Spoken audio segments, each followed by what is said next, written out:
পরন্ত বিকেলে নিয়ে যাওয়া সূর্য কিরণ তীরের ফলার মতো তির্যক আকার ধারণ করেছে। সেই তির্যক সূর্য কিরণের সোনালি আলোর রশ্মিটুকু আছড়ে পড়ছে নীলিমাদের দোতলা ভবনের ছাদে। সেখানে এই মুহূর্তে নির্দ্বিধায় নৃত্য করছে স্বয়ং নীলিমা। নাচে ওর বাধ্যবাধকতা নেই, শখ করেই নাচ শেখা, যেমনটা চারুকলায় গিয়ে আঁকা আঁকির ক্ষেত্রে। আব্বাজানের একমাত্র মেয়ে হওয়ায় মেয়ের কোনোরূপ শখ আহ্লাদের ত্রুটি রাখেননি নীলিমার বাবা তাইয়ের জামান।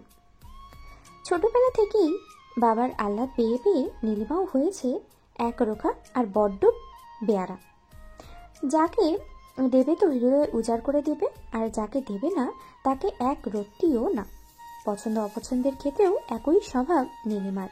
তবে বর্তমানে ওর অপছন্দের শীর্ষে রয়েছে সায়র, এক কথায় কৃতিককুঞ্জের সেই বিদেশি বাদরটা। অত নাম মনে রাখার সময়ও আছে কিনা নীলিমার? অপছন্দের শীর্ষের তালিকায় মানুষটার কথা ভাবতে গিয়েই বিরক্তিতে চোখ মুখ কুঁচকে গেল নীলিমার। মনে মনেই ভাবল, মানুষ এতটা বিরক্তিকর আর অসহ্যকর কি করে হতে পারে? কি করে?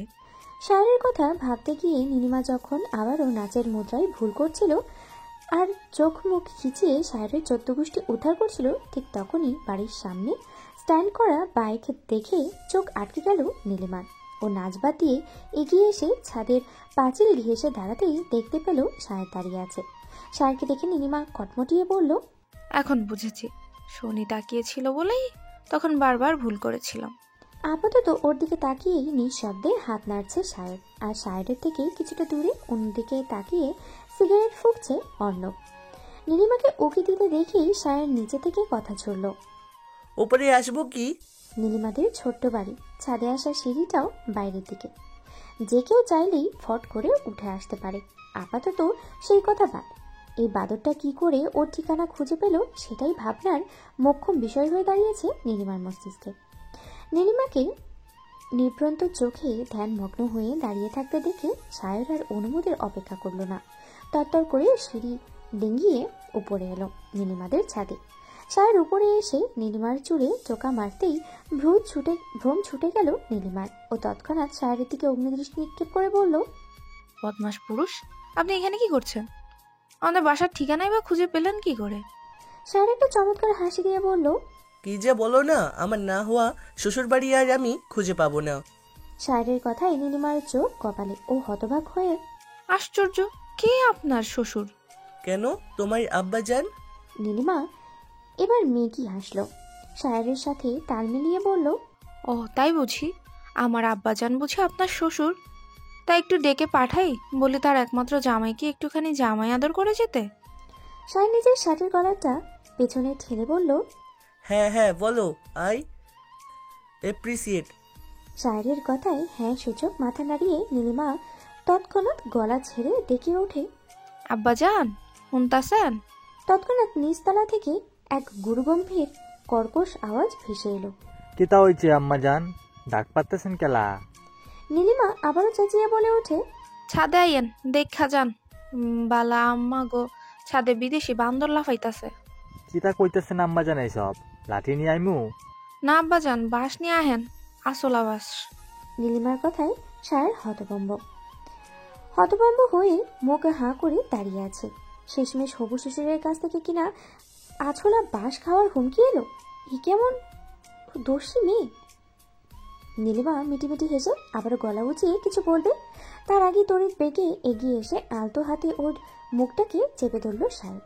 নীলিমার ডাগর ডাগর কৌতূহলী চোখের দিকে তাকিয়ে হিসিয়ে বলল, এই মেয়ে, তুমি কি সত্যি সত্যি আমাকে মার খাওয়ানোর প্ল্যান করছো নাকি?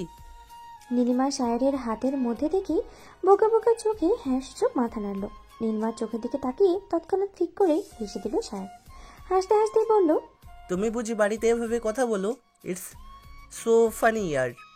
শায়রের কথা শুনে নীলিমার ম্লান হয়ে যাওয়া উগ্র মেজাজটা আবারও তরতরিয়ে মাথায় চড়ে উঠল। ও শায়রকে ধাক্কা দিয়ে সরিয়ে বলল, ভাষা নিয়ে মস্করা করলে সত্যি সত্যি আজ আব্বাজান রে দিয়া আপনার শ্বশুর বাড়ির আসার শখ মিটায় দিব, বলে দিলাম। শায়ের চোখ ছোট ছোট করে সন্দিহান গলায় বলে, তার মানে তুমি ঘুরিয়ে পিছিয়ে হলেও স্বীকার করেছো যে আমি আমার হবু শ্বশুর বাড়িতে এসে পড়েছি, তাই তো? নীলিমা কটমটিয়ে বলল, আপনি চাইছেনটা কি বলুন তো? শায়ের দুষ্টু হেসে বলল, তেমন কিছু নই, আপাতত একটু জামাই আদর খেতে চাচ্ছি, খাওয়াবে নাকি? নীলিমা রাগে নিঃশ্বাস ছেড়ে বলল। একটু দাঁড়ান, খাওয়াচ্ছি আপনাকে জামাই আদর। পরক্ষণেই গলা ফাটিয়ে চেঁচিয়ে উঠল ও। আব্বাজান হুনতাছেন? সায়ের বোধ হয় কুক্ষণেও আশা করেনি যে নীলিমা আবারও চেঁচাবে। হঠাৎ এভাবে চেঁচিয়ে ওঠাতে সায়র নিজেও ভরকে গিয়েছে। ওদিকে ভেতরের সিঁড়ি থেকে ধপ ধপ আওয়াজ ভেসে আসছে। কেউ একজন এগিয়ে আস্তে আস্তেই বলল, আইতাছি আম্মা, বাস খান জোগাড় করতে দেরি হইয়া গেল গা।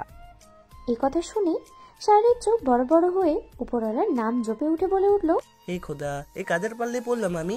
যেমন মেয়ে তার তেমন বাপ। মেয়ে বাঁশ জোগাড় করতে বললো, অমনি বাপ বাঁশ দিয়ে হাজির।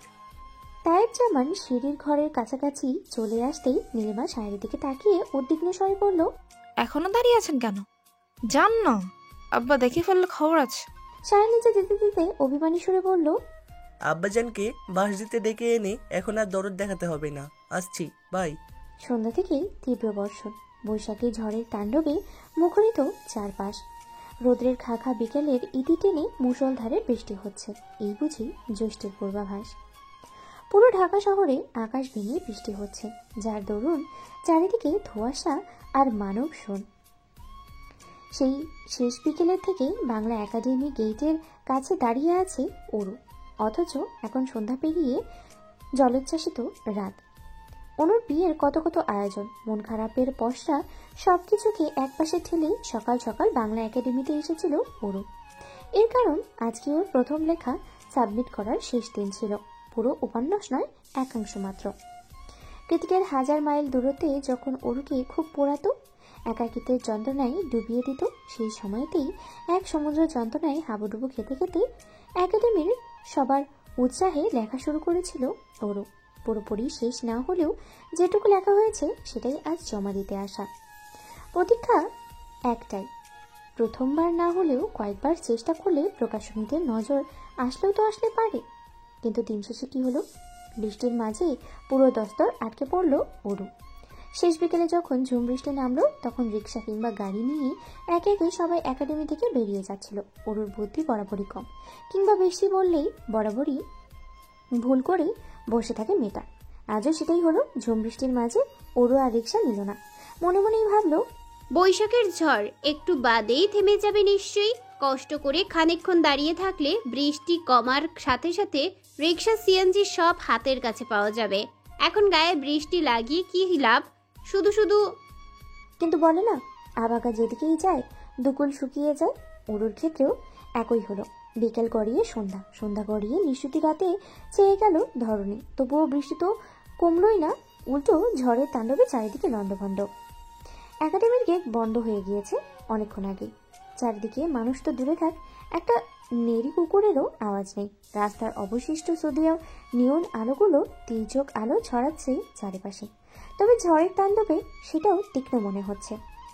প্রথমে ঝুম বৃষ্টি, আর এখন দানবীয় ঝড়, বিদ্যুৎ ও ঝলকানিতে ক্ষণে ক্ষণে গর্জে উঠছে আকাশ। তার উপরে ঘূর্ণিবায়ু। অরুর মনে হচ্ছে এই দুর্যোগের মাঝে আশেপাশের জড়বস্তুর মতোই ও নিজেও উড়ে গিয়ে অন্য কোথাও ছিটকে পড়বে। কারণ বাতাসের তাণ্ডবে অরুর রোগা পাতলা তনু শরীরটা ভেঙে চলে যাওয়ার মতো উপক্রম। ঝড়ের সাথে তাল মিলিয়ে বারংবার গগন কাঁপানো বিকট বজ্রপাতে কেঁপে উঠছে অরু। ঝড় বৃষ্টি যাও সহনীয় ছিল, কিন্তু এই বজ্রর আওয়াজ অরু কলিজায় গিয়ে লাগছে। মনে হচ্ছে এক্ষুনি ওর মাথার উপরেই এসে পড়লো বুঝি ভয়ঙ্কর বিদ্যুতের হুলকাখানি। এই ঝড়ের মধ্যে একা একা এমন নিস্তেজ পরিবেশে দাঁড়িয়ে থাকতে থাকতে তীব্র ভয়ে আর আতঙ্কে অরুর গলা শুকিয়ে কাঠ। বুকের কাছটা হাঁপুড়ের মতো ওঠানামা করছে, মাথাটা ঝাঁকুনি দিয়ে উঠছে ক্রমশ। গেটের সামান্য সরু ছাউনি ওকে বৃষ্টি কিংবা বজ্রর কোনো কিছুরই হাত থেকে রক্ষা করতে পারছে না। প্রকৃতির এমন দানবীয় বিধ্বংসী রূপ দেখে আকস্মাৎ বসে পড়ে কানে 2 হাত দিয়ে শব্দ করে কেঁদে উঠল অরু। বসার সঙ্গে সঙ্গেই এক তীব্র জলোচ্ছ্বাসের ছাট এসে আছড়ে পড়ল ওর চোখে মুখে। এমত অবস্থায় না চাইতেও আতঙ্কে চিৎকার দিয়ে উঠল অরু। মা, ভয় করছে। চারিদিকে প্রলয়কারী ঝড়ের তাণ্ডব। না চাইতেও কৃতিকের চেহারাটা বারবার ভেসে আসছে অরুর মানুষ পিঠে। অথচ অরু জানে কৃতিকে যেই পরিমাণ রেগে আছে, আজ ভয় পাওয়া তো দূরে থাক, অরু মরে গেলেও কৃতিক নিজের জিদ খুটিয়ে ওকে নিতে আসবে না কখনোই। কৃতিক যদি অরুর খোঁজ করত কিংবা অরুর জন্য কোনো রূপ চিন্তা হতো ওর মনে, তাহলে তো যখন ঝড় শুরু হলো তখনই নিতে আসতো, এত দেরি করতো না নিশ্চয়ই। অরু বারবার ভুল প্রমাণিত হয়, মিথ্যে আশায় বুক বাঁধে। মানুষটা অরুর পরে রেগে আছে জেনেও তার পথ চেয়েই বসেছিল, এবারও তাই হলো। ঝড় বৃষ্টির তাণ্ডবে ঘন্টার পর ঘন্টা পেরিয়ে গেল, অথচ অরুকে নিতে কেউ এলো না, কেউ না। এই পর্যায়ে এসে অরুর মনে হচ্ছে ও আসলেই খুব একটা গুরুত্বপূর্ণ কেউ নয়, কৃতিকের জীবন তো অন্তত নয়। কিন্তু অযাচিত ভাবনায় পড়তে পড়তে আকাশের প্রকাণ্ড গর্জনে আবারও কম্পিত কণ্ঠে চিৎকার দিয়ে উঠল ওরু। আমার ভয় করছে। চিৎকার দেওয়ার পরপরই গা ছেড়ে টুকরে কেঁদে উঠল ওরু, কাঁদতে কাঁদতেই বলল, আমি বাড়ি যাব, আমি মায়ের কাছে যাব, আপার কাছে যাব। কোথায় তুমি যান কৃতিক? এই বিদ্যুতের আলোতে আমার খুব ভয় করছে। আবারও মুখের উপরে জলোচ্ছ্বাসের ছাপ পড়ার সঙ্গে সঙ্গে আহাজারি বন্ধ হয়ে গেল ওরুর। মনে হচ্ছে চারিদিকের শত্রুর দল ঘিরে রেখেছে ওকে। ওরু একটা টু শব্দ করলে আবারও ওকে মারতে এগিয়ে আসবে ওরা, সেই ভেবেই ভয়ের চোটে শুকনো ঢোক গিলে চুপসে গেল মেয়েটা। ওরুর এখন সন্দেহ হচ্ছে কাল সকাল অবধি আদৌ বেঁচে থাকবে তো। এটাই ছিল মূর্ছা যাওয়ার আগে অরুর শেষ ভাবনা, কারণ অরুর এখন মনে হচ্ছে ও চেতনা হারাবে খুব শীঘ্রই। তবে হারালো না। গল্পের পেছনেও যেমন গল্প থাকে, তেমনই অরুর ছোট্ট মস্তিষ্কের ভাবনা যেখানে গিয়ে শেষ হয়, কৃতিকের ভাবনা সেখান থেকেই শুরু। অরু আর আধো আধো চোখ জোড়া শেষবারের মতো যখন চারিদিকে কাউকে খুঁজে না পেয়ে সর্বশান্ত, ঠিক সেই সময় দিশেহারা কণ্ঠে পেছন থেকে চিৎকার দিয়ে ওকে ডেকে উঠছে কেউ। অরু! চেনা পরিচিত আন্তরিকতার জড়ানো পুরুষালী কণ্ঠস্বরটা কর্ণকুহরে পৌঁছাতেই আকস্মাৎ পেছনে চাইল অরু। খানিকের বিদ্যুতের হলকার আলোয় দেখতে পেল ঝড়ের মাঝে ফুল ফলমার্ক গেটআপে বৃষ্টিতে ভিজে যুগযুগ হয়ে ওর সামনে দাঁড়িয়ে আছে ওর স্বামী, ওর ব্যক্তিগত পুরুষ, ওর বদমেজাজি লোকটা, ওর জায়ান কৃতিক। কৃতিক এখনো দাঁড়িয়ে দাঁড়িয়ে ভিজেই যাচ্ছে, কিন্তু ওরও এক নজর কৃতিকের মুখশ্রী পরখ করে মাথাটা নুইয়ে তীব্র অভিমানে খুনখুনিয়া বাচ্চাদের মতো কেঁদে উঠল। ওর কান্নাটা কৃতিকে স্পষ্ট জানান দিচ্ছে, আরো আগে কেন এলে না? তুমি জানো আমি কতটা ভয় পেয়েছি। কৃতিকের ঠান্ডায় ধাঁচ আছে, এতটুকুতেই ঠান্ডা লেগে যায়। তার উপরে ঝড় বৃষ্টির মাঝে শাপলা চত্বরের জ্যামে পড়ে গাড়িটা ওইখানে ফেলে রেখে হেঁটে হেঁটে এত দূর এসেছে। এখন আবার তার ছোট্ট বউটা অভিমান করে বসে আছে, তাই কয়েক দফা হাঁচি দিয়ে অরুর কাছে এগিয়ে গেল কৃতিক। প্রথমে অরু ব্যাগটা নিজের গলায় ঝোলালো, তারপর এক টানে অরুকে কোলে তুলে নিয়ে হাঁটা দিল ঝড়ের মধ্যেই। এখনো আগের মতোই ঝড় হচ্ছে, গগন কাঁপানো বজ্রপাতে কম্পিত হচ্ছে ধরণী, অথচ অরু একটুও ভয় পাচ্ছে না। কি আশ্চর্য! ভয়ের বদলে এখন ওর মাথায় যেটা ঘুরপাক খাচ্ছে তা হলো কেবলই অভিমান। অভিমানের তোপে হৃদয়টা শক্ত হয়ে আছে ওর। অগত্যাই কৃতিকের কোলে বসে সেটারই বহিঃপ্রকাশ ঘটালো ওরু। নিজের ছোট ছোট কোমল হাতে ওর চওড়া বুকে ধাক্কা দিয়ে কাঁদতে কাঁদতে ঠোঁট ফুলিয়ে বলে ওঠে, ছেড়ে দিন, যাব না আপনার সাথে, আমি একাই যেতে পারবো। কৃতিক নিজের হাঁচি সংবরণ করে বলল, বেবি দেখ, আমার ঠান্ডা লেগে গিয়েছে। যা বলো বাড়িতে গিয়ে বলিস, আমাকে মারিস তখন। আমি কিচ্ছু বলবো না, চুপচাপ সহ্য করব। কিন্তু এখন নামিয়ে তোর রাগ ভাঙতে পারবো না, অলরেডি অনেক ভিজেছে। আমার নিউমোনিয়া হলে তখন কিন্তু তুই সব থেকে বেশি কান্নাকাটি করবি। কৃতিকের ইমোশনাল ব্ল্যাকমেলে অরু চুপ হয়ে যেতে বাধ্য হয়। অগত্যাই কৃতিকের গলা জড়িয়ে ধরে চুপচাপ ফোপাতে থাকে অরু। অতঃপর হেঁটে মেইন রাস্তায় গিয়ে তবেই একটা সিএনজি দেখা পায় ওরা। সেটাকে বলে কয়ে ডাবল ভাড়া দেওয়ার প্রতিশ্রুতি দিয়ে তবেই কৃতিককুঞ্জের রাস্তা ধরানো হলো। কৃতিক একা থাকলে হয়তো এত কসরত করতে যেত না, মূলত অরুর সেফটির জন্যই খাটনি। রুমে এসে কোল থেকে নামিয়ে দিতেই অরু এক ছুটে বারান্দায় চলে যায়। পুরো রুম অন্ধকারে ছেয়ে আছে, বাইরে তীব্র বর্ষণ।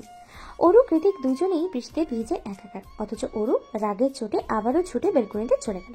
কৃতিক আলো জ্বালানোর প্রয়োজন বোধ করল না, বরং দ্রুত পায়ে দরজা লক করে অরুর তোয়ালে নিয়ে চুল মুছতে মুছতে এগিয়ে গেল বারান্দার কাছে। অরু বৃষ্টির দিকে মুখ করে দাঁড়িয়ে আছে, ওর পরনে ভেজা টপস আর স্কার্ট। কৃতিকের ইন করা সফেদ শার্টটাও ভিজে শরীরের সাথে লেপ্টে রয়েছে। ও সেসবে পরোয়া করল না, উল্টে এগিয়ে গিয়ে অনেকটা ঘনিষ্ঠ হয়ে দাঁড়িয়ে পেছনের দিক থেকে অরুর ভেজা চুল ক্রমাগত চুমু খেতে খেতে কাতর গলায় বলল, I am sorry heartbeat, it's my fault. আর কখনো এমন হবে না, কখনো তোমাকে এত কষ্ট দেব না। কালকের জন্য আই এম রিয়েলি সরি। আর আজ আমি বুঝিনি তুমি এতটা ভয় পাবে। তাহলে আর জ্যামে বসে সময় নষ্ট করতাম না, তখনই হাঁটা ধরতাম। একান্ত ঘনিষ্ঠ মুহূর্তে কৃতিক অরুকে তুমি করে ডাকছে, তার উপরে এভাবে কাকুতি মিনতি করে সরি বলছে। অরু কল্পনাতেও হয়তো কৃতিকের এই রূপ আবিষ্কার করেনি কোনোদিনও, অথচ আজকে এইসব অরুর চোখের সামনেই ঘটছে। ভালোবাসা মানুষকে কতটা দুর্বল আর কতটা অপারক বানিয়ে দেয় তার জলজ্জান্ত প্রমাণ হচ্ছে জায়ান কৃতিক। কাল নিজেই রাগ করলো আর আজ নিজেই সরি যাচ্ছে। কৃতিকের এমন ভালোবাসায় মাখামাখি আওয়াজে নিজেকে সামনে রাখতে পারল না অরু। কোনো রূপে ছলচাতুরি না করেই কৃতিকের দিকে ঘুরে ওর চওড়া ঢেউ খেলানো বুকে মাথা এলিয়ে ডুকরে কেঁদে উঠল ও। কাঁদতে কাঁদতে কৃতিকের ভেজা শার্টটাকে খামচে ধরে বলল, আমি ভেবেছিলাম আপনি আজ আর আসবেন না, এই ঝড়ের মাঝেই মরে পড়ে থাকবো আমি। কৃতিক গ্রিবারটা নিচে নামিয়ে এক হাতে অরুর ভেজা চুলগুলো কানে গুজে দিতে দিতে হাসকি টোনে বলল, না এসে কি করে থাকতাম? আমার আত্মাটা যে তোর মাঝে, 1000বার বিচ্ছেদের পরেও উপসংহারে আমি তোকে চাই ওরও, শুধু তোকে, নো ওয়ান এলস। অরু আবারও ঠোঁট কামড়ে কেঁদে ওঠে। কাঁদতে কাঁদতেই শুধায়, কি আছে আমার মাঝে, কেন এত ভালোবাসা? কৃতিক ঠোঁট উল্টে নির্বিকার ভঙ্গিতে বলল, জানি না তো, তবে হ্যাঁ একটা জিনিস আছে যা আমার এখনো চাই, রাইট নাও। মুহূর্তেই কৃতিকের মাথায় কথার ধরন পাল্টে গিয়েছে। কণ্ঠে ভর করেছে কাছাকাছি আসার প্রখর আকুতি। তা অরু স্পষ্ট টের পেয়েছে। টের পাওয়ার দরুন কৃতিকের কাছ থেকে ছুটে গিয়ে কয়েক কদম দূরে সরে গেল অরু। অরু দূরে সরে যাওয়ায় কৃতিক খানিকটা বিরক্ত হয়ে প্রশ্ন ছুড়ল, কি হয়েছে? অরু মুখ কাচুমাচু করে বলল, আপনাকে ভয় করছে, সেবারের মতো যদি আমাকে হ্যান্ডকাফ। ওর কথা শেষ হওয়ার আগেই ওর হাতে হ্যাচকার টান দিয়ে নিজের কাছে ঘুরিয়ে নিয়ে এলো কৃতিক। অতঃপর তার লম্বা চুলগুলো সরিয়ে আলতো হাতে অরুর ওড়নাটাকে টেনে খুলতে খুলতে বলল, এখানে হ্যান্ডকাফ কোথায় পাবো?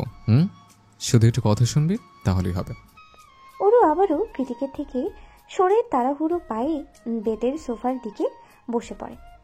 অরুর কাণ্ডে এবার বিরক্ত হয়ে গেল কৃতিক। কিছুটা ধমকে উঠেই বলল, কি হয়েছে, রাগাচ্ছিস কেন আমাকে? অরু অসহায় দৃষ্টি নিক্ষেপ করলো কৃতিকের পানে। ওর ঠোঁট চুকুল তিরতিরিয়ে কাঁপছে, চোখের কোটর নতুন উদ্যমে ভিজে উঠেছে অশ্রু জলে। এমন একটা মুহূর্তে অরুকে কাঁদতে দেখে কৃতিক এগিয়ে গিয়ে ওর পাশে বসে অরুকে নিজের অরুর উপরে বসিয়ে গভীর গলায় বলে, আমার টাচ খারাপ লাগছে, চলে যাবো আমি? অরু মাথা নুইয়ে না সূচক মাথা নাড়ল। কৃতিক বলল, তাহলে কাঁদছিস কেন, ওয়াই? অরু এবার মুখ খুলল, ঠোঁট ফুলিয়ে বলল, সবাই বলে আমি শুকিয়ে গিয়েছি, আগের মতো সৌন্দর্য নেই আমার। ভয় হচ্ছে এখন আপনিও যদি আমাকে অসুন্দর আবিষ্কার করেন, আমার উপর আপনার অনীহা চলে আসে তখন। কৃতিক দীর্ঘশ্বাস ছাড়ল। এই মেয়ে কেন তার অবসেশনটা বুঝতে পারে না কে জানে। অরু সুন্দর অসুন্দর শুকিয়ে গেল না মোটা হলো তা নিয়ে কৃতিকের বিন্দুমাত্র মাথা ব্যথা নেই।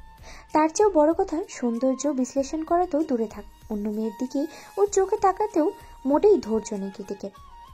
কি করেই বা থাকবে, এক অরুকে দেখতে দেখতেই তো ওর জীবন পার। কৃতিক চুপচাপ বসে আছে দেখে ওর নাক টেনে পেছনে তাকিয়ে শুধালো, রাগ করেছেন? কৃতিক হ্যাঁ না কিছুই বলে না। কোনোরূপ ওয়ার্নিং ছাড়াই এক টানে অরুর সম্ভ্রমটুকু খুলে ছড়ে ফেলে দিল মেঝেতে, সাথে নিজের শার্টটা। তারপরে ওকে কোলে তুলে নিয়ে বেডের দিকে এগিয়ে যেতে যেতেই বলে, আজ আমিও দেখব কি কমতি আছে তোর মাঝে যা আমাকে উন্নত করে দিতে ব্যর্থ। জায়ান কৃতিক যদি তোর সৌন্দর্য আবিষ্ট হয়ে তোর মাঝে ডুব দেওয়ার জন্য একবার উন্নত হয়ে পড়ে, তবে পৃথিবীর সৌন্দর্যের মাপকাঠিতে তুই তুলনাহীন বেবি। আমাকে যতদিন এইভাবে উন্নত করতে পারবি, ঠিক ততদিন তুই অতুলনীয় সৌন্দর্য আবৃত থাকবে। আর বারবার সেই সৌন্দর্যের সবটুকু পরম আবেশে আহরণ করব আমি, শুধুই আমি।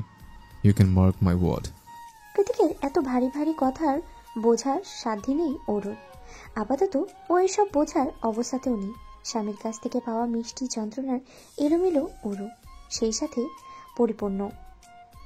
বর্ষণের শেষ সাথে অরুর চোখের কার্নিশ পেয়ে আবারও গড়িয়ে পড়ল কয়েক ফোঁটা তপ্ত নোনা জল। তবে এই জলে দুঃখ ছিল না, ছিল একরাশ ভয়াবহ পূর্ণতা। বৈশাখী ঝড়ের তাণ্ডব শেষে আজ সকাল সকালই সূর্যমামার দেখা মিলল পূর্বের আকাশে।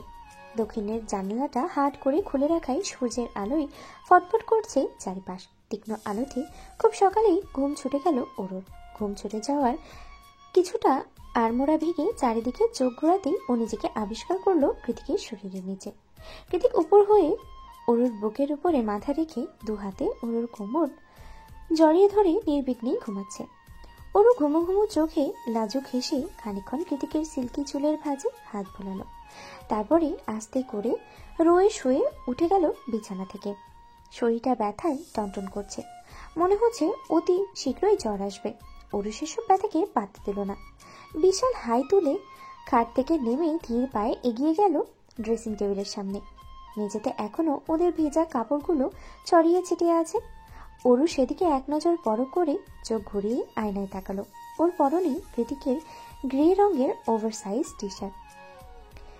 কাল গভীর রাতে এলিসাকে কল দিয়ে নিজের ক্লজেট থেকে কিছু জামা কাপড় আনিয়েছিল কৃতিক। অরু আবার তাতেও ভাগ বসিয়েছে। ট্রাউজারটা কৃতিককে দিলেও টি শার্টটা নিজেই পরে নিয়েছে। আর এখন সেটাকে নাকের কাছে নিয়ে বারবার নাক টেনে সুঘ্রাণ নিচ্ছে। ওর পছন্দের স্যান্ডালউড পারফিউমে মন মাতানো সুঘ্রাণ। কিসের কারণে নিচ্ছে সেভাবে? কৃতিকের ঘুমন্ত হাসকি স্বরে লাফিয়ে উঠল অরু। চোখেতে পেছনে চেয়ে দেখলো হেডবোর্ডে হেলান দিয়ে আছোয়া হয়ে বসে আছে কৃতিক। অরু নিজের কাণ্ড এড়াতে এগিয়ে গিয়ে নিজের কালশিটে পড়া বোনগুলো দেখিয়ে অভিযোগের সুরে বলল, দেখুন তো কি করেছেন কাল রাতে, সব জ্বলে যাচ্ছে। কৃতিক দু হাত বাড়িয়ে দিয়ে বলল, বুকে আয়। অরু গেল। কৃতিক অরুর গলার কয়েক দফা চুমু খেয়ে বলল, ঘুমে যাবে, অ্যান্টিসেপটিক লাগিয়ে নিস। অরু ঠোঁট ফুলিয়ে বসে আছে, কোনো কথা নেই। কৃতিক অরুকে বাহুর মধ্যে নিয়ে পকেট থেকে দুটো আংটি বের করলো।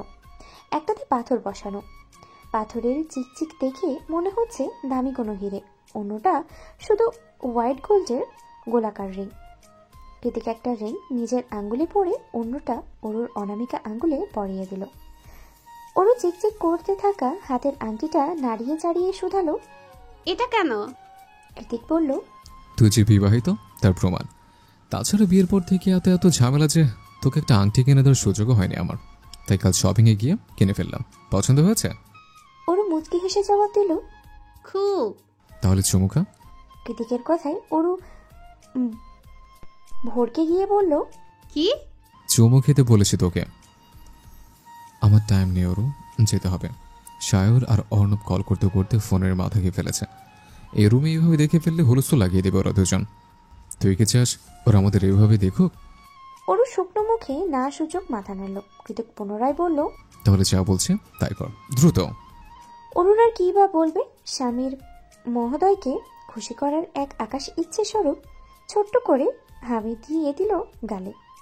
কৃতিক অরুর কপালে বেশ কয়েকটা চুমু খেয়ে ফোনটা হাতে নিয়ে বেরিয়ে যেতে যেতেই বলল, don't forget to take your painkiller, okay? Fresh হয়ে এসে কৃতিকের টি শার্ট ছেড়ে মাত্রই নিজের জামা কাপড় গায়ে চড়িয়েছে অরু। অন্যটা এখনো নেয়নি, যার দরুন গলার দাগগুলো স্পষ্ট দৃশ্যমান। অরু সেগুলোতে আলতো হাতে অ্যান্টিসেপটিক লাগাচ্ছিল। ঠিক তখনই হন্তদন্ত হয়ে রুমে প্রবেশ করে অনু। ভেতরে আস্তে আস্তে অনু বলে, শুনেছি রূপাকে খুঁজে পাওয়া যাচ্ছে না, তাও কাল রাত থেকে। কি বলিস আপা?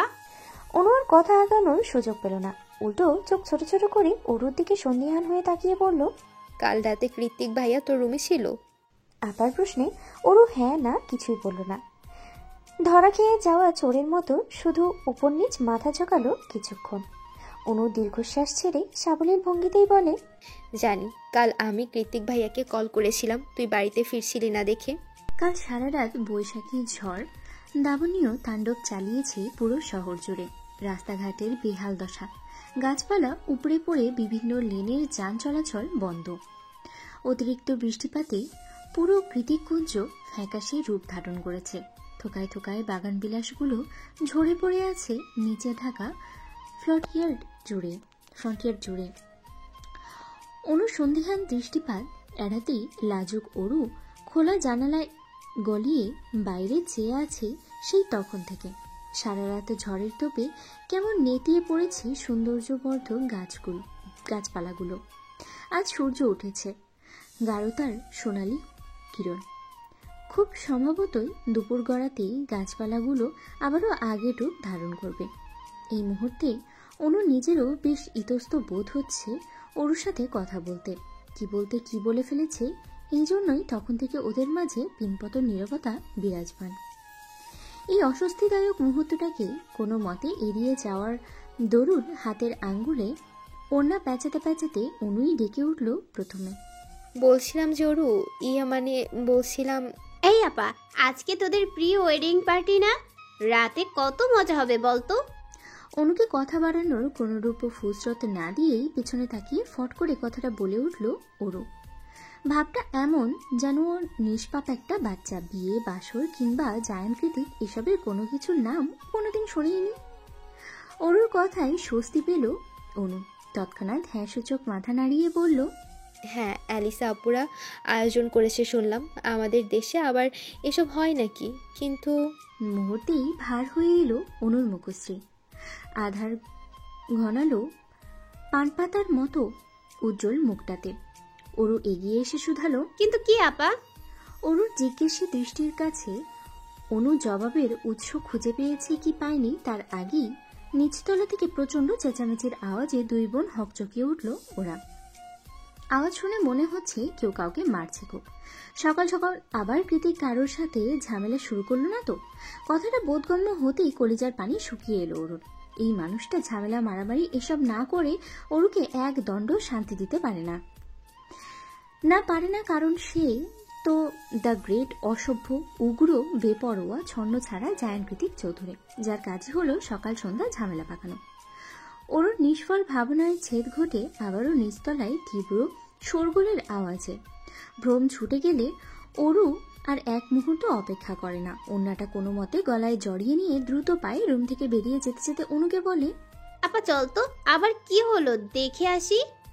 ওরুর কথায় উপর নিচ মাথা নাড়িয়ে বড় বড় পা ফেলে দোতলা ছাড়ল অনু।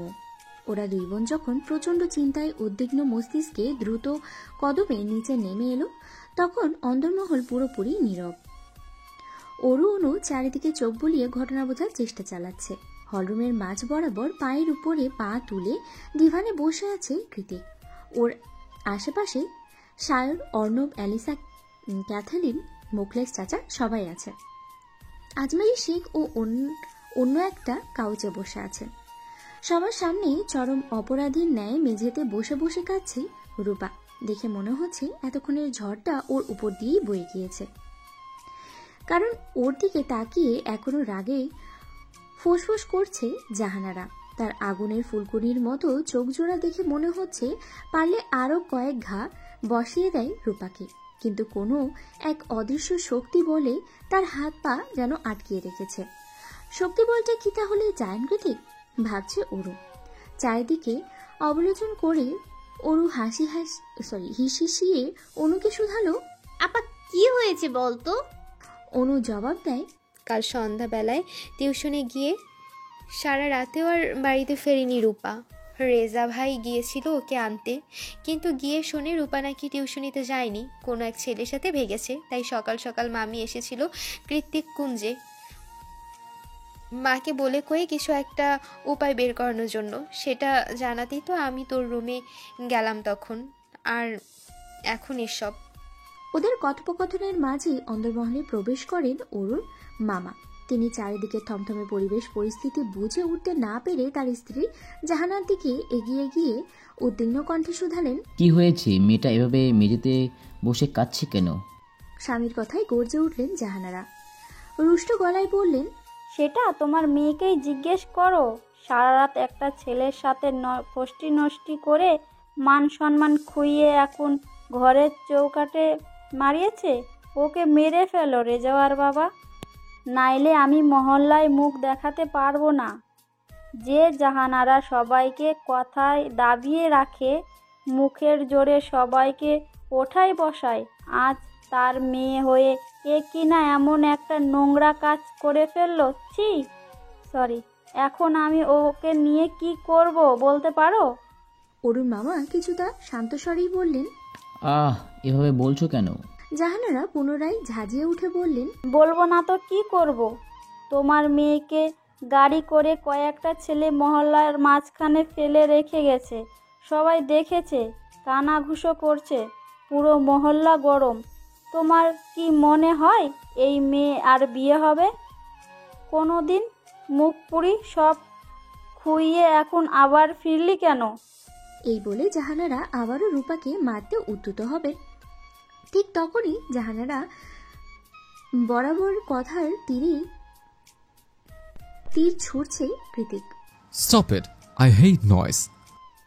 কৃতিকের গর্জনে থেমে গেলেন জাহানারা। জাহানারা থেমে যেতেই কৃতিক তীর্যক কণ্ঠে পুনরায় বলল, ঠিকই বলেছেন আপনি। আপনার মেয়ের কোথাও বিয়ে হবে না। লোকজন আপনার সম্মুখে ছেঁচে বলে আওড়াবে। এর কারণ অবশ্য আপনি নিজেই।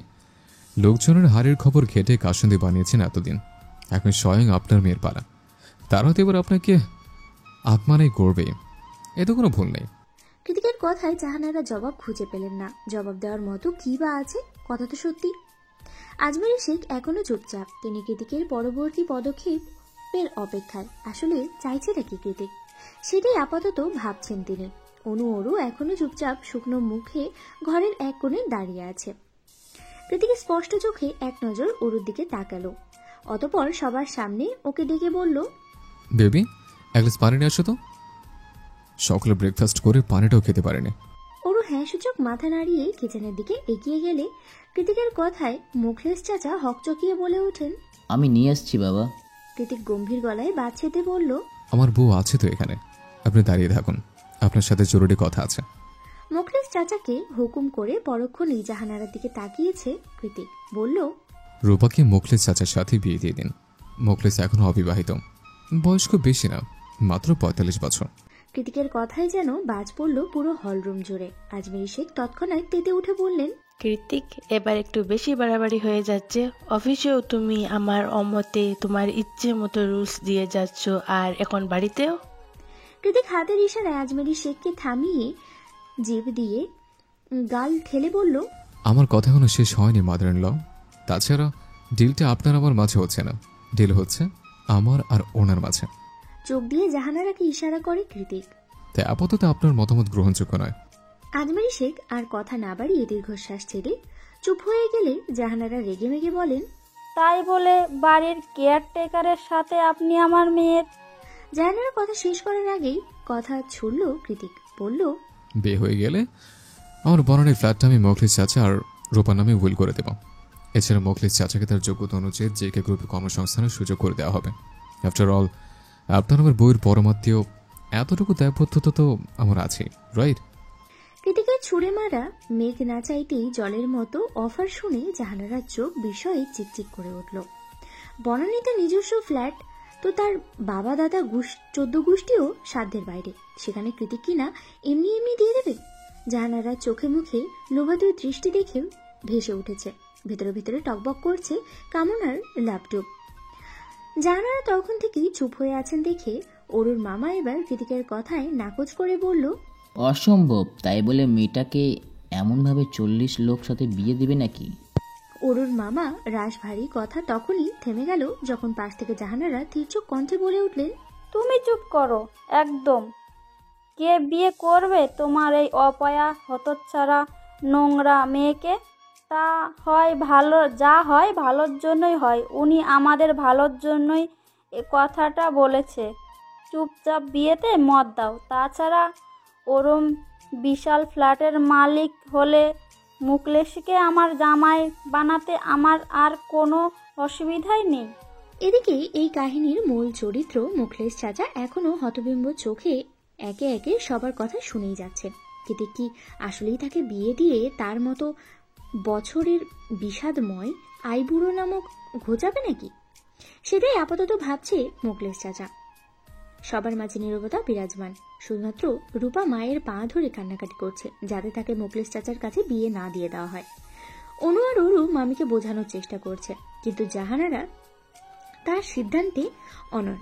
তিনি উল্টেই খানিকটা দোনায় মনায় করেই কৃতিককে প্রশ্ন করেই বলেন, বলছি যে বিয়েটা হয়ে গেলে সত্যি ফ্ল্যাট পাবে তো ওরা? কৃতিক গম্ভীর গলায় বললেন, এখন বিয়ে হলে উল্টা এখনই হবে, আমার কাগজপত্র সব রেডি। কৃতিকের কথায় জাহানারা পুলকিত হয়ে নিজের স্বামীর উদ্দেশ্যে বলল, ওগো, তাহলে আর দেরি কেন? কাজী আনার ব্যবস্থা করো, আজকেই বিয়ে হবে। অরুর মামা খুব যে সৎ মানুষ তাও নয়, টাকা আধিপত্য এসবের লোভ তারও আছে। মেয়ের সূত্র ধরে যদি এইভাবে রাতারাতি লাখপতি হয়ে যাওয়া যায় তো ক্ষতি কি? হোক বিয়ে, মেয়ে তো আর পানিতে পড়ে যাচ্ছে না। উল্টো মুখলিসকে জামাই বানিয়ে নাকের ডগায় দড়ি দিয়ে ঘোরানো যাবে, ব্যাপারটা মন্দ হবে না। অবশেষে মনে মনে হাজারো লাভ লসের হিসাব কষিয়ে তবে তিনি চললেন কাজী খোঁজার উদ্দেশ্যে। শেষমেশ নানান জল্পনা কল্পনার ইতি টেনে রূপার বিয়ে হতে হতে সকাল গড়িয়ে বিকেল হলো। এক হাতে রূপাদের বিয়ে হয়েছে আর অন্য হাতে ফ্ল্যাটের চাবি উঠিয়েছে জাহানারার কোমরের গোছায়। আজমেরি শেখের কিছু বলার ছিল না, বললেও হয়তো জাহানারা পাত্তা দিতেন না, তাই নিজের গুরুগম্ভীরতা ধরে রাখতে চুপই রয়েছিলেন তিনি।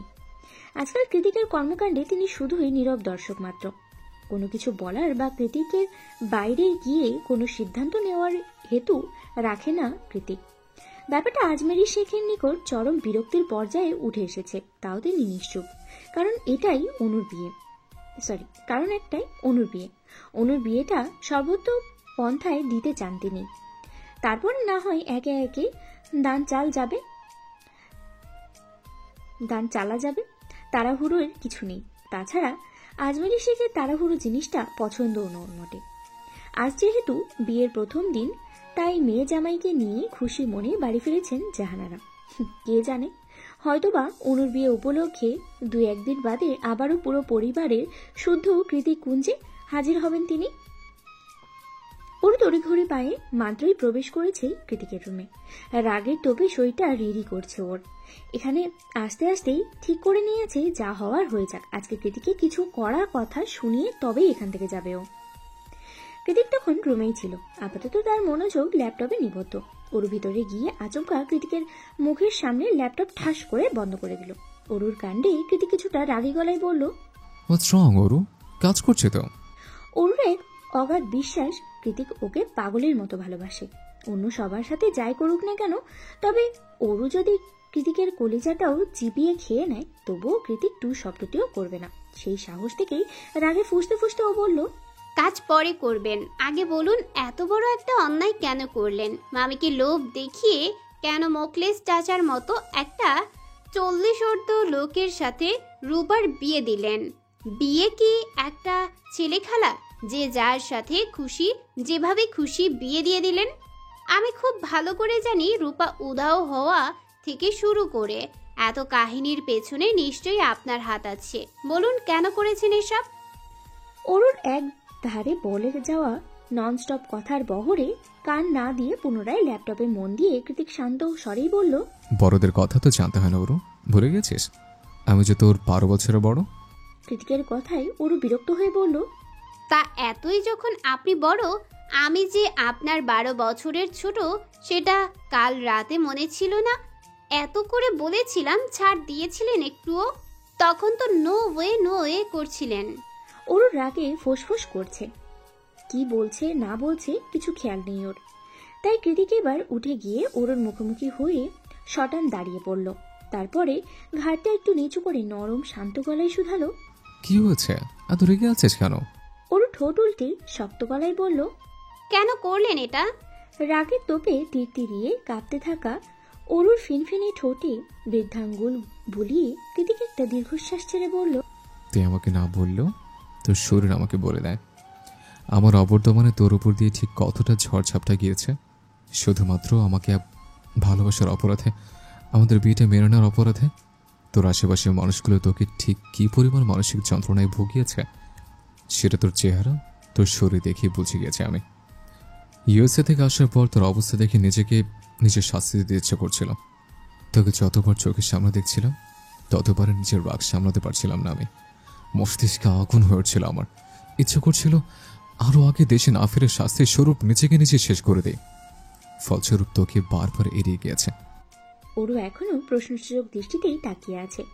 ডাগর ডাগর চোখ দুটো কৌতূহলে পরিপূর্ণ। ওর কৌতূহলের জোয়ারে কিছুটা ভাটি দিতেই আবারও বলা শুরু করেছে কৃতিক। মনে আছে আমি বলেছিলাম তুই নিশ্চিন্তে থাক, পুরো দুনিয়া আমি দু হাতে সামলে নেব। যে সমাজ আমার বউর দিকে আঙুল তুলবে সেই সমাজের নিয়মই আমি পাল্টে ফেলব। হয়তো কিছুটা দেরি হয়েছে, কিন্তু আমি সেটাই করেছি।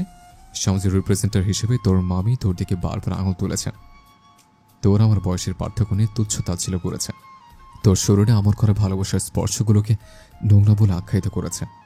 এই জন্যে আমি ওনার কথার বান ওনাকে দিয়েই কাটিয়েছে। আজ প্রথম ওনার মেয়ের শরীরে নোংরা স্পর্শে কলঙ্ক উঠেছে, পুরো মহল্লার কাছে খারাপ আখ্যায়িত হয়েছে। তারপর দিন শেষে লোভের তাড়নায় উনি আবার ওনার মেয়েকে এমন একজন লোকের সাথে বিয়ে দিয়েছেন যার সাথে ওনার মেয়ের বয়সের পার্থক্য 1, 2 কিংবা 12 বছর নয়, গুনে গুনে 26 বছর। আজ থেকে তোর মামি আর তোর সামনে সমাজ নিয়ে একটু শব্দও করবে না, কারণ আমি সমাজের নিয়মটাই ভেঙে দিয়েছে। কৃতিকের কথায় হতবাক হয়ে ওর দিকে হাঁ করে তাকিয়ে আছে ওরু। চোখ দুটো আগের চেয়েও বৃহৎ আকৃতি ধারণ করেছে। মনে মনেই ভাবছে, মানুষ এতটা গভীর আর সুকৌশলী চিন্তা কিভাবে করতে পারে। ওরু তখন থেকেই হতবুদ্ধি হয়ে দাঁড়িয়ে আছে দেখে কৃতিক ভ্রু উঁচিয়ে শুধালো, কি বউ, সবটা মাথার উপর দিয়ে গেল তো? ওরু নির্লিপ্ত চোখে হ্যাঁসূচক মাথা নাড়লে কৃতিক ওকে বুকের মধ্যে টেনে এনে বলল, চিন্তা নেই, মোখলেস চাচা মানুষ হিসেবে অসাধারণ। তাছাড়া ওরা যাতে ভালো থাকে সে সব ব্যবস্থা আমি নিজ সাথে করব। তার চেয়ে বড় কথা, রূপা যার সাথে পালিয়েছিল সে ছেলেটা মোটেও সুবিধার না। এক কথায় ডাকাত বলতে পারিস। আমি শিওর ও রূপাকে দূরে কোথাও নিয়ে পাচার করে দিত। ওরু নিজের নরম 2 হাতে কৃতিকের চওড়া পিঠখানা আঁকড়ে ধরে ওর শক্ত বুকের মাঝে বরাবর মুখ দাবিয়ে দিয়ে বলল, আপনি কি জানেন আপনি একটা বেস্ট হাজবেন্ড, সবার থেকে বেস্ট। আজ থেকে আপনি যে নিশানা ধরে পথ এগুবেন, আপনার ফেলে যাওয়া সেই পায়ের ছাপে পা রেখে চোখ বন্ধ করে এগিয়ে যাব আমি, প্রমিস। এই যে পিঙ্কি, প্রমিস। মিষ্টি হেসেই কথাটা বলে কৃতিকের খড়খড়ে কোনো আঙ্গুলের ভাঁজে নিজের কোমল তুলতুলে কোনো আঙ্গুলটা প্রবেশ করালো অনু। যেহেতু নিজেরাই এদেশে ওদের চেনা পরিচিত তেমন কেউ নেই, তাই প্রি ওয়েডিং এর পার্টিটা কৃতিককুঞ্জের ছাদেই আয়োজন করা হয়েছে। মাত্রই কেক টেক কেটে মাদুর পেতে আড্ডা দিতে বসেছে সবাই। আগামীকাল অনুপ্রত্যয়ের গায়ে হলুদ, পরশু বিয়ে, তারপরে সারা জীবনের জন্য এই পরিবারের অতিথি হয়ে যাবে অনু। ওরু তো তাও বাড়িতেই বিয়ে হয়েছে, তার উপরে কৃতিককে বাচ্চাদের মতো করে আগলে রাখে। কিন্তু অনুকে তো শ্বশুর বাড়ি যেতে হবে, পুরো একটা আলাদা পরিবারের সাথে নিজেকে মানিয়ে গুছিয়ে নিতে হবে, দিনরাত সংসার সামলাতে হবে। সেই সব ভাবতে গেলেই প্রত্যয়কে নিজের করে পাওয়া বিয়ের আনন্দ সবকিছুই কেমন যেন ফিকে হয়ে যাচ্ছে অনুর হৃদয়ে। এই আড্ডাতে অনু ছাড়া আরও একজনের মুখটা মলিন হয়ে আছে, সে হলো অ্যালিসা, যার কিনা এই বিয়ে নিয়ে সবচেয়ে বেশি আগ্রহ ছিল। সেই সকাল থেকে মুখ ভার করে বসে আছে, প্রয়োজনের বাইরে কারোর সাথে একটা কথাও বলছে না। কি অদ্ভুত! ওর মন খারাপের কারণ জানি ওরও, কিন্তু অ্যালিসার এই মাত্রাতিরিক্ত বিষণ্ণতা কিছুতেই ধরতে পারছে না ও। ওর যখন চোখ মুখ কালো করে অ্যালিসার দিকে আর চোখে তাকিয়ে সব ভাবছিল, তখনই কনুই দিয়ে সামান্য খোঁচা মেরে ওকে ডেকে উঠল নীলিমা। শুধালো, কি ভাবছিস বলতো তখন থেকে? নীলিমা ডাকে ধ্যান ভাঙি ওরুর। ও নাসূচক মাথা নাড়িয়ে ছোট্ট করে জবাব দিল, কিছু না। অতঃপর পুনরায় মন দিল সবার সাথে আলাপ চারিতায়। আপাতত শায়েরি বকবক করে যাচ্ছে সবার মাঝে। অর্ণব গিটার নিয়ে বসেছে গান গাইবে বলে। অনু আর প্রত্যয় চোখে চোখে হাজারো কথা আদান প্রদান করছে। কৃতিক সবার সাথে আড্ডা দিতে বসেছে ঠিকই, তবে তার ধ্যান জ্ঞান সবকিছুই ম্যাকবুকে নিবদ্ধ। নতুন নতুন অফিস জয়েন করার পর থেকেই সারাক্ষণ ল্যাপটপ নিয়ে বসে থাকে ও, কি জানি কি করে। ক্যাথলিন অ্যালিসার কাঁধে মাথা রেখে অর্ণবের করা গিটারের টুংটাং আওয়াজে মন দিয়েছে। নীলিমা অরুর পাশে বসেই শায়রের সাথে একের পর এক যুক্তিবিদ্যায় ব্যস্ত। একমাত্র অরুই চুপচাপ সবাইকে গভীর চোখে পরখ করছে। শায়ের কি ভেবে যেন কথার এক পর্যায়ে হুট করেই বলল, গাইস চলো সবাই ট্রুথ অ্যান্ড ডিয়ার খেলা যাক। আশেপাশের উৎসুক জনতা সবাই একে একে হ্যাঁ সূচক মাথা নাড়লেও কৃতিক কিবোর্ডে আঙ্গুল চালাতে চালাতে গম্ভীর গলায় বলল, আমাকে এসব ডিয়ার ফেয়ার দিলে খবর আছে তোর শায়র। কৃতিকের কথায় শায়ের বিরক্ত কণ্ঠে বলল, এখানে আছিস মানে তোর খেলায় অংশগ্রহণ করতে হবে, নো কম্প্রোমাইজ। কথা শেষ করে একটা খালি হুইস্কির বোতল সবার মাঝে ঘোরালো সায়র। বোতল ঘোরাতেই সবার আগে ফেসে গেল বেচারি নীলিমা। সায়র নীলিমার দিকে তাকিয়ে কিঞ্চিত ভ্রু উঁচিয়ে বলল, কি সাহসী, আব্বাজানের সাহসী কন্যা, ট্রুথ অ্যান্ড ডিয়ার। নীলিমা ঠোঁট বাঁকিয়ে বলল, ডেয়ার ফেয়ার পারবো না তো, ট্রুথ। সায়র নির্বিকার ভঙ্গিতে বলল, ঠিক আছে বলো তাহলে, বয়ফ্রেন্ড আছে? নীলিমা দাঁত কটমটিয়ে মনে মনেই বলল, বদমাস বিদেশি বান্দর, জানতাম তুই ভুলভাল কোশ্চেনই করবি আমায়। কি ভয় পেয়ে গেলে নাকি? নীলিমা থমথমে গলায় উত্তর দিল, না নেই। নীলিমা জবাব দেওয়ার সঙ্গে সঙ্গেই তেতে উঠল সায়র। সবার সামনেই ঝড়ের গতিতে নীলিমার দিকে ঝুঁকে গিয়ে চোখ মুখ খিচিয়ে বলল, রাগিনী, বিএফ নেই তো আমাকে একটা চান্স দিতে পারতি। শুধু শুধু আব্বাজানকে দিয়ে তারা খাওয়ানোর মানেটা কি ছিল? তোমাদের মেয়েদের এত ভাব কেন বলো তো? সায়রের কাণ্ডে নীলিমা খানিকটা পিছিয়ে গিয়ে শুষ্ক ঢোক গিলল। ওদিকে সায়রের ভাবসাব এমন যে আজকে নীলিমার সাথে একটা হেনস্থ করেই ছাড়বে ও। কেন ওকে আছলা বাঁশ দিয়ে তাড়া করা হলো সেই প্রতিদান স্বরূপ। কিন্তু ওকে মাঝপথে থামিয়ে দিয়ে অর্ণব বলল, থাম ভাই, খেলার মাঝখানে কি শুরু করলি? খেলাটা কন্টিনিউ কর, নয়তো চললাম। অনেক রাত হয়েছে, ঘুমাবো। সায়র নিজেকে সংবরণ করে ফোঁস করতে করতে পুনরায় বোতল ঘোরালো। এবার গিয়ে বোতল থামলো কৃতিকের সামনে। কৃতিক সেদিকে তাকিয়ে দীর্ঘশ্বাস ছাড়তেই অর্ণব বলল, কি নিবি, ট্রুথ না ডেয়ার? কৃতিক নির্লিপ্ত কণ্ঠে বলল, ট্রুথ। তবে কোনোরূপ ফাজলাম করবি না বলে দিলাম। অর্ণব কৃতিকের সতর্ক বার্তায় 2 পয়সা তোয়াক্কা না করে সঙ্গে সঙ্গে প্রশ্ন ছুড়ল, ওকে ওরুকে তোর দেওয়া ফার্স্ট গিফট কি ছিল? আর এমন কি স্পেশাল গিফট যা তুই ওকে দিতে চাস এখনো দেওয়া হয়নি? অর্ণবের কথা শেষ হলেই কৃতিক ম্যাকবুক থেকে চোখ সরিয়ে ওরুকে পর্যবেক্ষণ করল। যে লাজুকলতা হয়ে হাত দিয়ে কানের পেছনে চুল কুচে কৃতিকের দৃষ্টি এড়াতে বারবার এদিকে ওদিকে তাকাচ্ছে। কৃতিক ওর দিকে দৃষ্টি রেখেই একটু ভেবে বলল, আই থিঙ্ক ফার্স্ট গিফট ছিল কিছু পাজামা সেট। আর স্পেশাল গিফট যদি বলিস, then I want give her my best DNA. একই ঠোঁট কাটা কথা। কৃতিকের কথা শুনে কাশি উঠে গেল সবার। ওরও লজ্জা টজ্জা ঠিকই তুলে কৃতিকের দিকে তাকিয়ে কটমটিয়ে বলল, নির্লজ্জ লোক। কৃতিক ঠোঁট উল্টে নির্বিকার ভঙ্গিতে বলল, আশ্চর্য, ট্রুথ আর ডেয়ার খেলা হচ্ছে, তাই তো আমি সত্যিটা বললাম। ওরু চোখ মুখ খিচিয়ে বলল, এই সত্যি কে বলতে বলেছে আপনাকে? ওদের স্বামী স্ত্রীর বাগবেতনটার মাঝে সায়র হো হো করে হেসে বলল, শুনছি স্বর্ণব যাকে এখনো বাসরটাই করতে পারলো না, এদিকে বাচ্চা উপহার দিতে যাচ্ছে। How funny. কৃতিক সায়রের মেলে যাওয়া চোয়ালখানা আলতো হাতে বন্ধ করে দিয়ে বলল, আপাতত মুখটা বন্ধ কর, যখন মনে হবে তখন ঠিকই টের পাবি আদৌ বাসর করেছি কি করিনি। ওরু তৎক্ষণাৎ সবার মধ্যে থেকে উঠে গিয়ে গটগটিয়ে নিচে চলে গেল।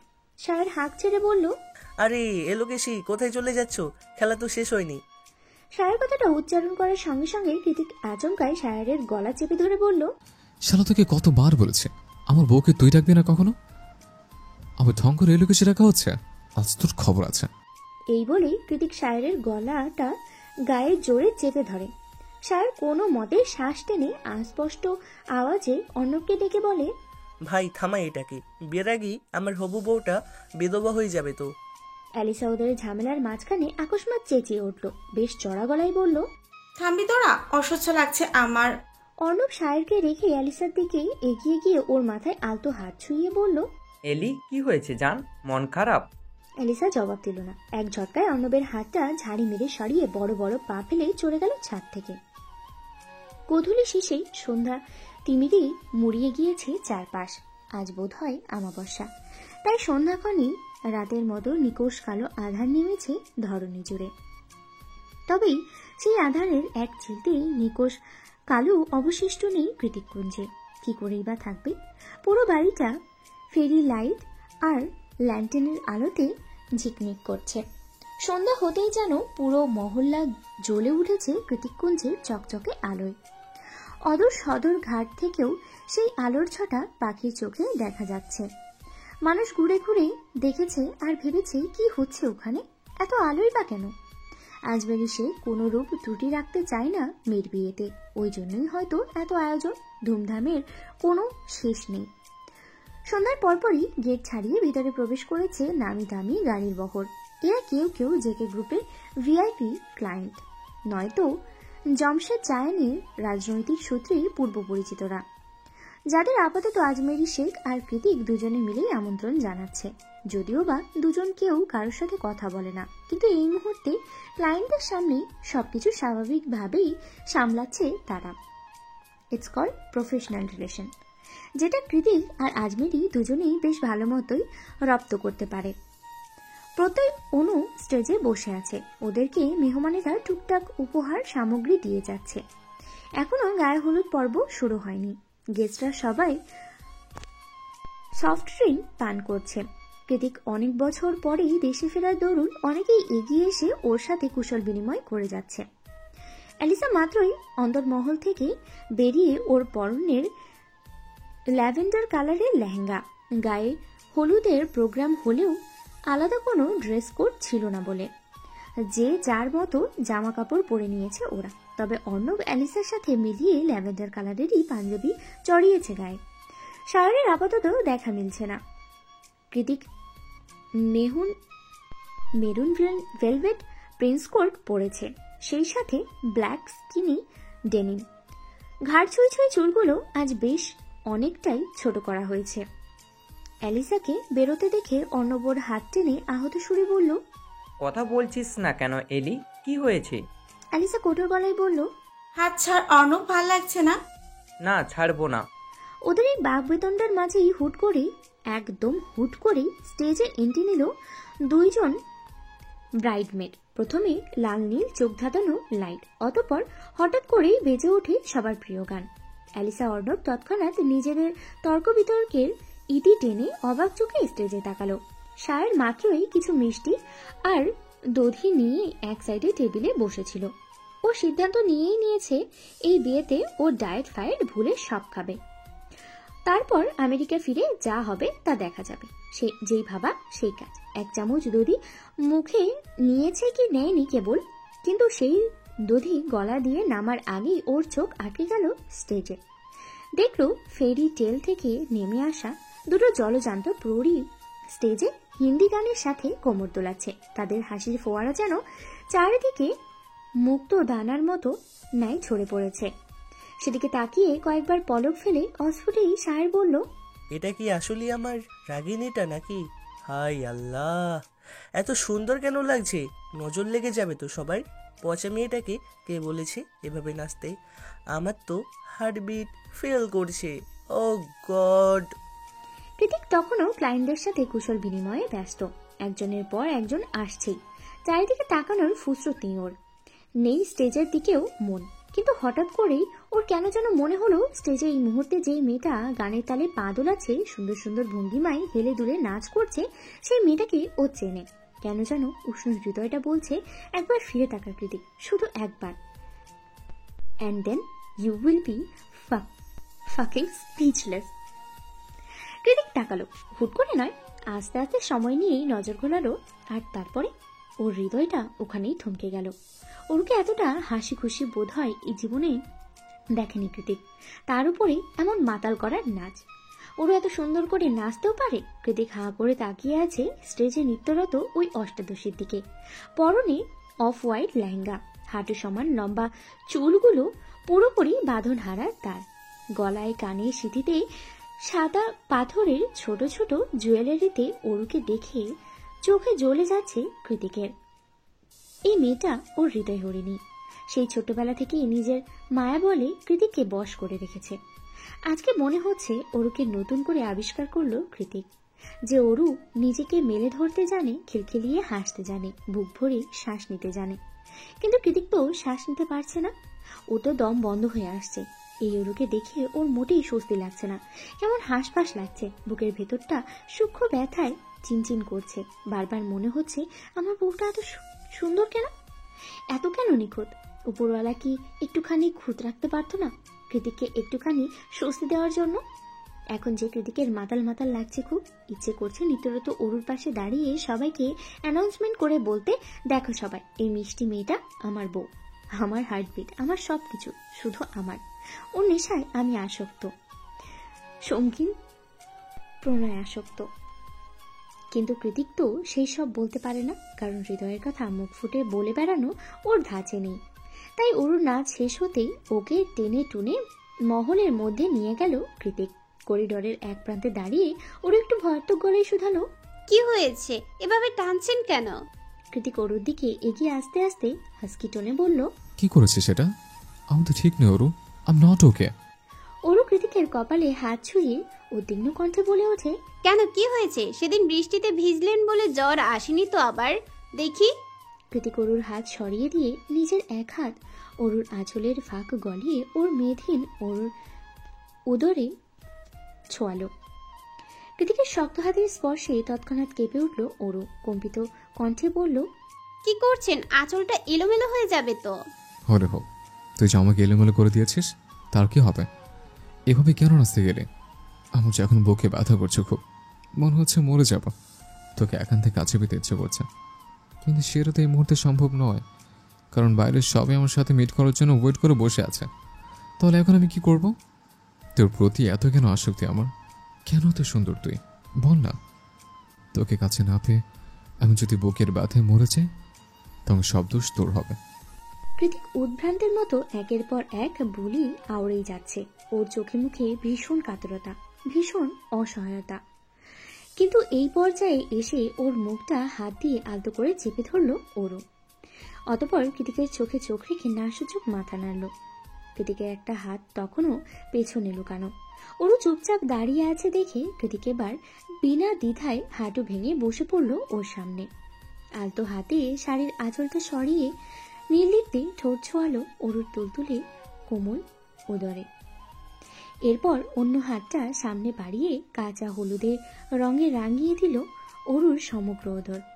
কৃতিকের এক একটা কাজে প্রত্যেকবারই বিস্ময়ে হতবিম্ব হয়ে পড়ে অরু। এবারও তার বিপরীত নয়, তবে এই মুহূর্তে বিস্ময়ের চেয়েও লজ্জায় চুপসে গিয়েছে ও। কৃতিক কি করলো এটা? কারোর চোখে পড়লে নিশ্চয়ই ওরকে পাগল ভাববে। তারা তো আর জানে না যে ওর একটা পাগল স্বামী আছে। ওরও আপন মনে হিজিবিজি ভাবছে। কৃতিকের ঘোর কাটেনি তখনও। ও উঠে দাঁড়িয়ে ওরকে এক ঝটকায় পেছনে ঘুরিয়ে ওর লম্বা চুল একপাশে সরিয়ে দেয় এবং এর পরপরই পুনরায় নিজ হাতে হলুদ রঙে রাঙিয়ে দিল ওর কোমল পৃষ্ঠদেশ। অতঃপর সেখানেই পেছন থেকে দু হাতে শক্ত করে ওর কোমর জড়িয়ে ধরে ওর হলুদ লাগানো পৃষ্ঠদেশ নিজের গাল ঘষে দিল পরমাবেশে। কৃতিকের খড় দাঁড়িয়ে সুচালো অনুভূতি আর ঠোঁটের স্পর্শে আরো এক দফা কাঁপুনি দিয়ে ওঠে অরুর সর্বাঙ্গ। ও আর সহ্য করতে পারল না কৃতিকের এমন এলোমেলো স্পর্শ। অগত্যা কৃতিকের দুর্বলতার সুযোগ নিয়ে এক ছুটে পালিয়ে চলে গেল কৃতিকের দৃষ্টির অগোচরে।